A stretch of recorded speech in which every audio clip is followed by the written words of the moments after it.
Welcome to our last unit, which is the 15th unit in recording financial transactions. Our unit deals with now payroll. Every organization has an employee. At the end of the day in our business, we must pay our employees. So we want to look at analysis of what is paid to employees. That is our focus of payroll. There are three key areas when we are looking at payroll. Number one, introduction to payroll, to tell us what payroll is, full cost of employing somebody, because as an employer, you must know the full cost you will incur in order to employ somebody. And number three, accounting for payroll. Where there is a new account we will call wages control account. It's just that like any other control account we've been preparing, but it now relates to employees. Of course, obviously, there is also wages expense, because when you pay an employee, it's an expense to the organization. So in our introduction to the payroll, salaries and wages are a substantial part of the business expenditure, especially in service organizations. Salaries account for a very big percentage of costs that are incurred by an organization. The entries in the accounting systems that are made in respect to salaries and wages are known as payroll. So payroll is basically the entries that are made in relation to salaries and wages. Let's define some 6 or so terms. We'll have some 6 definitions. Number one, gross pay. Now, what is gross pay? It's the total pay. Gross pay is the total amount that the employer owes the employee before any deductions have been made. The total that is owed to the employees before you deduct any amount. Statutory deductions. The word statutory means law. So statutory deductions are compulsory deductions that must be done. It's necessitated by law. So statutory deductions are, for example, income tax and employee social security are deductions that are needed by law. So the employee must be taxed. Employee must pay for social security. And number 3, there is voluntary deductions. Remember, statutory are the compulsory as a result of law. Tax payment, social security, etc. But voluntaries are the ones that it's the employee. It's for the benefit of the employee. It's not by law, but it's just employees encouraged just to be deducted that. So if there is any voluntary deduction, the employee must sign that he must put in writing that he wants his salary to be deducted. So voluntary deduction and employee, these items can only be deducted from an employee's gross salary if the employer has employees' written permission to do so. The 4th definition is what we call a net pay. So what is a net pay? It is the gross pay minus deductions. So net pay is the take home. Once all deductions have been made, the amount paid to the employee is called net pay. Sometimes it is called take home. Employer social security contribution. Apart from the deductions that are made in the salary, in the gross pay of the employee, the employer is also obligated to contribute something on behalf of the employee, but not from the gross pay. So that is called employer social security contribution, which is a must, compulsory by law. So that is compulsory by law, but it is not part of the gross wage. The last 6th definition is employer's pension contribution. This is always voluntary. The employer can also motivate employees by giving them what we call employer's pension contribution. Now, in analysis, in looking at the pay of our employees, what components do we have? There is the take home, which is called the net pay.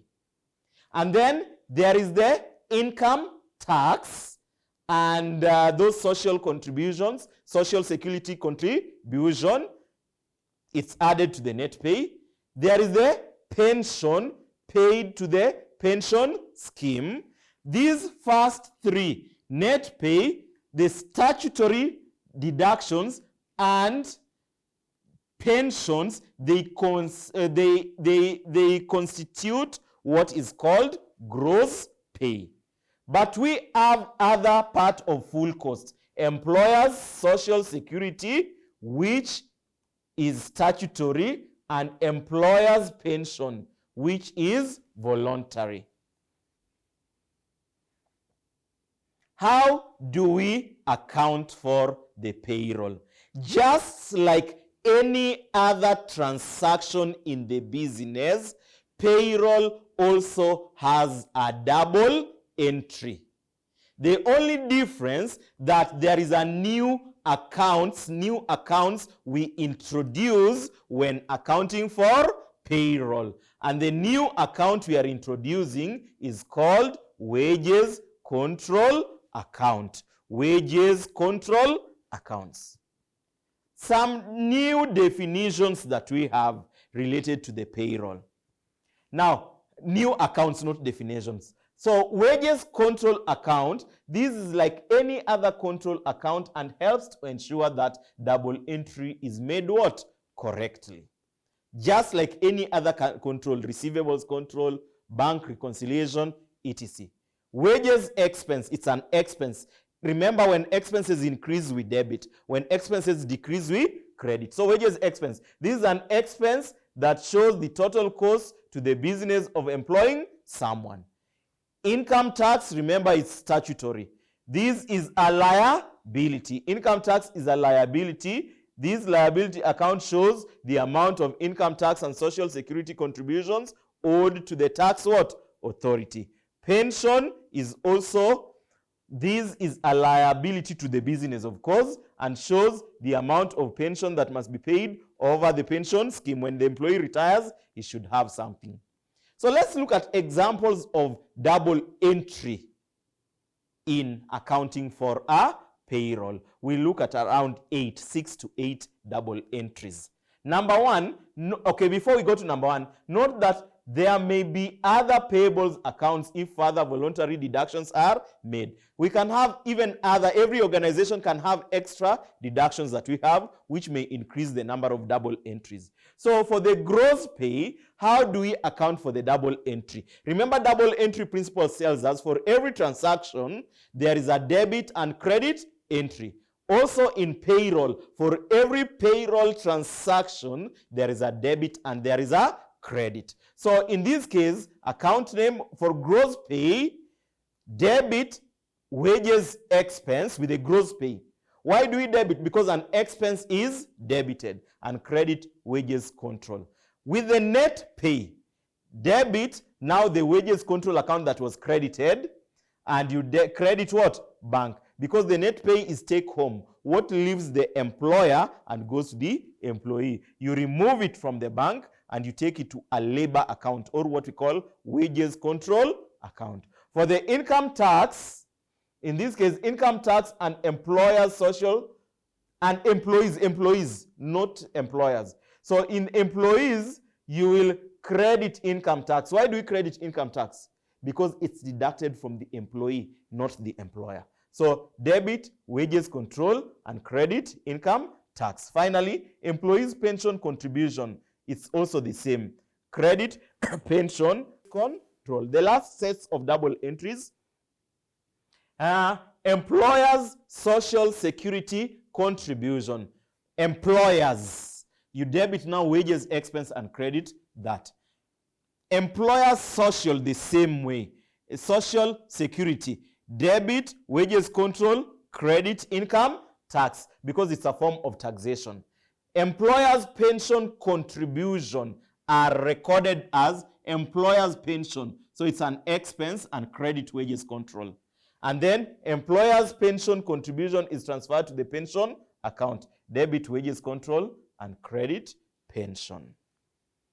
A sample of how the payroll may look like. So there is a gross wage here. Gross wage is the total. And then there is income tax, which reduces the gross wage. There is the employees security contribution reduces his gross wage. There is the employees pension contribution, which reduces his gross wage. There is what we call net pay. The net pay is now gross pay minus income tax minus employees social contribution minus employees pension country to give you the net pay. Remember, the net pay does not deduct employer's contribution, be it a social security or be it a pension. It does not deduct. So take note. If you see the word employer's social security, don't deduct it when calculating the net pay, even though it increases the cost, the total cost of payroll to the employer. Note, the illustration we have just looked at suggests that accounting for payroll involves many journals. Remember, journal is a double entry. We have just looked at the double entry. However, the essential principle is debit the wages expense, and expense is debited, and credit wages control. And then finally, reallocate the amounts owed from the wages control account to the relevant liability. Finally, we are looking at commissions before we practice examples. Commissions. Now, a commission is a payment made to an employee based on value of something. Maybe a commission is based on the number of units an employee sells.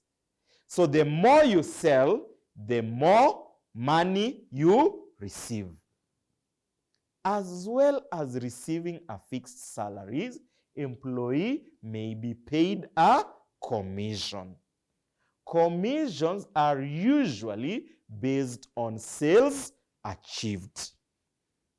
There are two major forms of commission. Even though I've listed three, there are basically two. So there are two major forms of commission. Commission can be straight percentage of all sales, where the commission you will receive is 10% of the sales you make. Or this category, I call it differential. Or commission can be differential. You are told for the first maybe 1 million sales, you receive commission of 10%. Between 1 million to 2 million, you receive a commission of 15%. Between 2 million and 3 million, you receive a commission of maybe 20%. So there are two major types of commission: straight line and differential. This just further explains point number 2. Example to enable us calculate the forms of commissions or the different types of commission. It's a long example, but we must understand it before we look at practice questions. Now, in the example we are being told, we start with the required. What are Lorraine's earnings, both basic salary and commission, in the 4 weeks from 2nd August to... So you are being asked for the salary of this guy called Lorraine, both basic and commission. So let's have a look with that question in mind. Basic salary and commission. So you are being told the BS company sells crates of shampoo for 100 each. Lorraine is the company's sales director and is paid a basic annual salary plus commission. So Lorraine receives a basic annual salary plus commission. Lorraine receives no commission on the first 100 crates of shampoo she sells a week. So the first 100, no commission is received. 10% commission, so maybe if I analyze it, the first 100 units, no commission, no commission. Okay, next, 10% commission on crates sold in excess of 100 but below 200. So between 100 to 200, they receive a 10% commission. Next, 15% on crates sold in excess of 200 but below 300. So 200 to 300, 15%. Next, 20% on crates sold in excess of 300. So above 300, they receive a commission of 20%. We continue. She receives her commission at the end of the month in which sales are made. She receives basic annual salary. Annual salary. So basic annual salary of 90,000 per year, per annum. Okay? From 2nd August to Lorraine sold 120 crates in the first week, 340 in the second week, and 30 in the third week, and 95 in the fourth week. So, first week,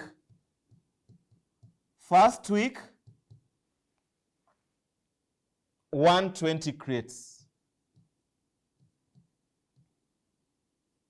Okay? Second week,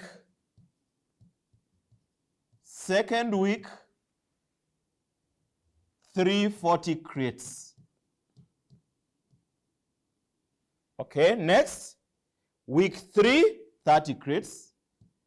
Third week is 30 crates. And fourth week is how many crates in the fourth? 95 crates.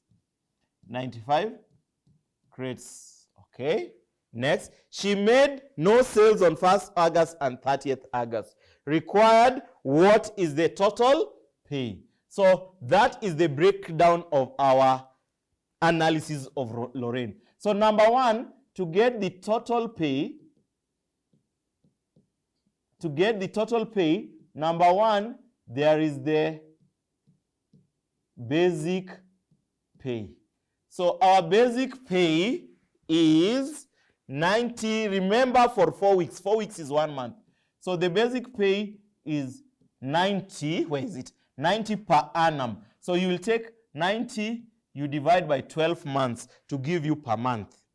So per annum, they are being paid 90. So 90,000 divided by 12, it gives us monthly of 7,500. That is the basic pay. And then number two, there is the commission. The commission that is based on these rules. First paid. So let's start with week 1. Week 1. So week 1, we had 120 crates. But the first 100, no commission. So in week 1, we have 120 minus the first 100. It leaves us with 20 units times the rate is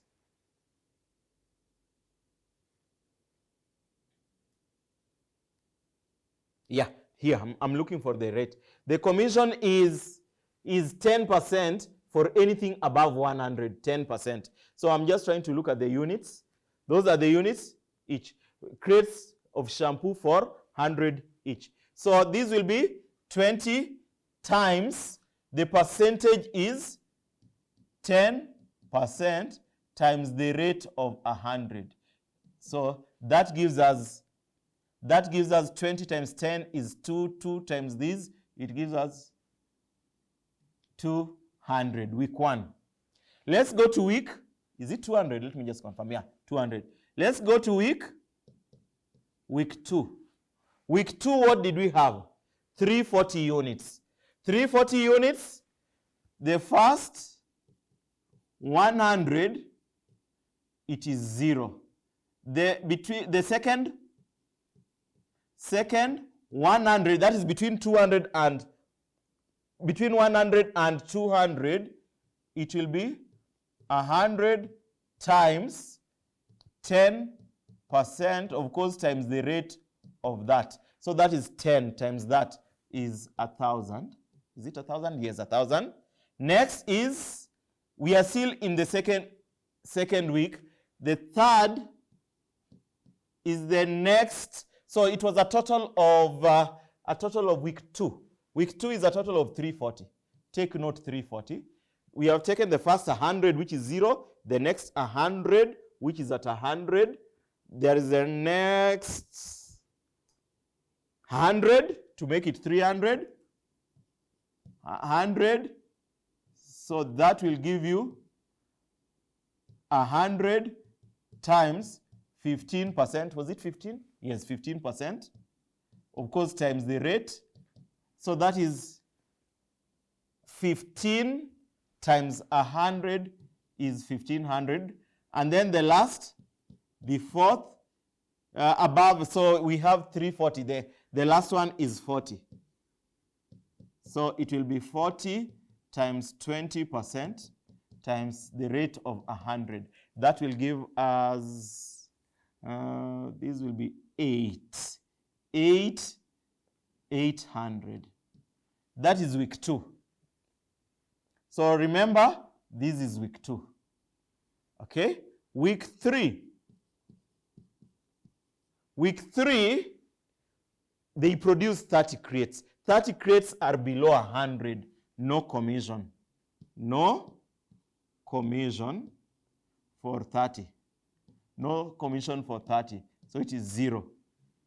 Because it is less than 100. Week 4, we produced how many? 95. It's still below 100. No commission for 95. So what is our total commission? Total commission. So what is our total commission? 200 plus 1,000 plus 1,500 plus 800. It gives you 3,500. And then the total pay will be 7,500 plus 3,500. That will give you, is it 11,000? The total pay is 11,000. The next slide. So the total pay is 11,000. We have looked at that next. So we want to look at some few practice questions as we wind up on this unit payroll. So some few practice questions. So the first one. Each month, a company pays its sales staff a commission of 3% on all sales. On all sales up to the value of 100,000 and 5% on all sales over 100. So up to 100, they get a commission of 3%. Above 100, they get a commission of 5%. In May 20X2, a member of the sales staff made a total of 125. How much commission is to that member? So there is the first 100,000, and then there is the last 25,000 because the total was 125. So for the first 100, a commission of 3%. The last 25, a commission of 5%. So 3%, I believe that is 3,000. 5% of 25,000 times 25,000. So that gives us 1250. So what is the total? 4,250. Our answer is C. The next question. Question number 2. Question number 2. Which one of the following is added to gross wages when calculating the total payroll? So which one is added? Income tax, employers' social security, employees' social security, employees' contribution. Remember, what is added to the gross wage is employers' social security contribution and employers' pension contribution. So the correct answer is B. The next question, it's calculation. Okay, so the following details have been extracted from the payroll records for the month. Gross wage is 25,500. Employers' social and employers' pension is 1,000. What is the correct double entry or journal for posting these? What is the correct journal for posting that? So the journal, remember the employer will incur all these costs. So there is these 25,500 plus 1,800 plus 1,200. The employer, the total is 28,500. So you debit staff cost and credit wages control.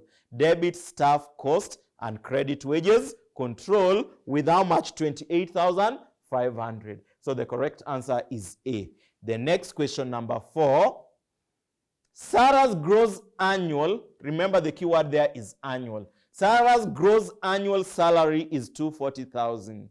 In March, she pays 3,480 in income tax, 2,170 employee social security, 170 deducted towards a season's ticket loan, and employers. The keyword there is employers. Social security is 2,470.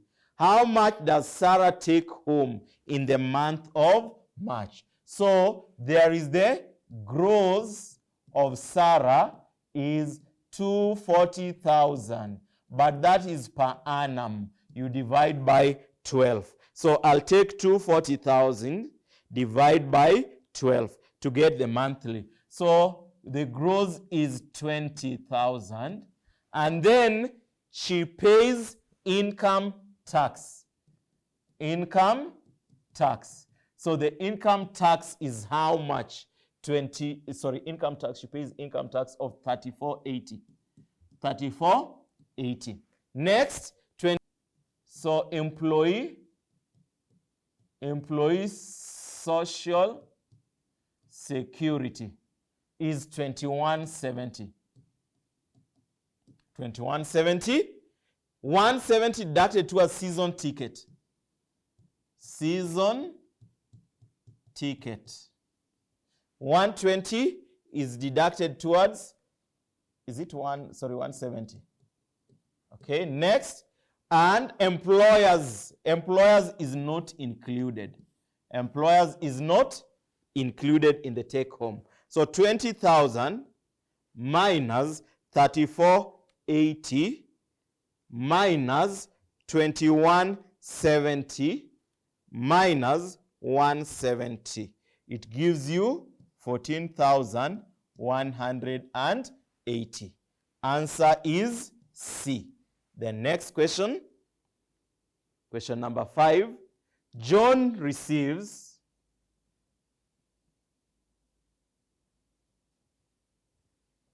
Question number 5. John receives an annual salary of 20,000 and commission of 5% on all sales above monthly threshold of, let me repeat there, and a commission of 5% on all sales above a monthly threshold of, above threshold of 35.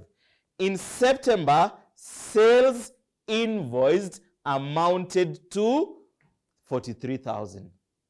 What is John's gross salary? So there is a basic gross, so which is 20,000 divided by 12, because that is annual. So 20,000 divided by 12, that gives us 1,666.67. There is a rounding off. Okay? And then you are being told, and a 5% commission of sales above 35. So we come and get what is our commission. Any sales above 35. Our sales were 43,000 minus 35,000, and then we receive a commission of 5%. So that is it 8,000? So that is 8,000 times 0.05. It gives you 400. So 400. So what is our gross? Our gross in this case is, let me just add it, 1666.67 plus 400. What does it give us? 2066.67. It's 666 continuously. So the correct answer is A. The correct answer is A. The next question. A company, so most of the questions are computational, it's okay. A company's payroll for the month is as follows. Gross pay is 127 million. Income tax is 24 million. Employers' social security is 12, and employees' social security is 11,350. What will be the total net pay paid to the employees? So total net pay will be the gross pay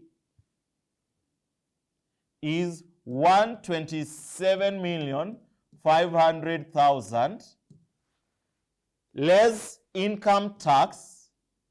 Income tax, our income tax is 24,500,000. Okay? Employers is not deducted, but employees is deducted. Less employee social security. So employees, so don't deduct employer, don't deduct this, but you deduct employees. So employees is 11,350. Employee is 11,350.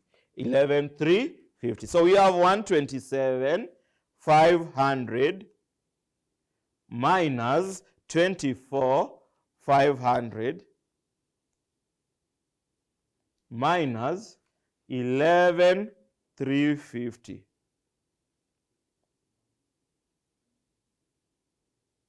So what we get is 91,650,000. What is the answer?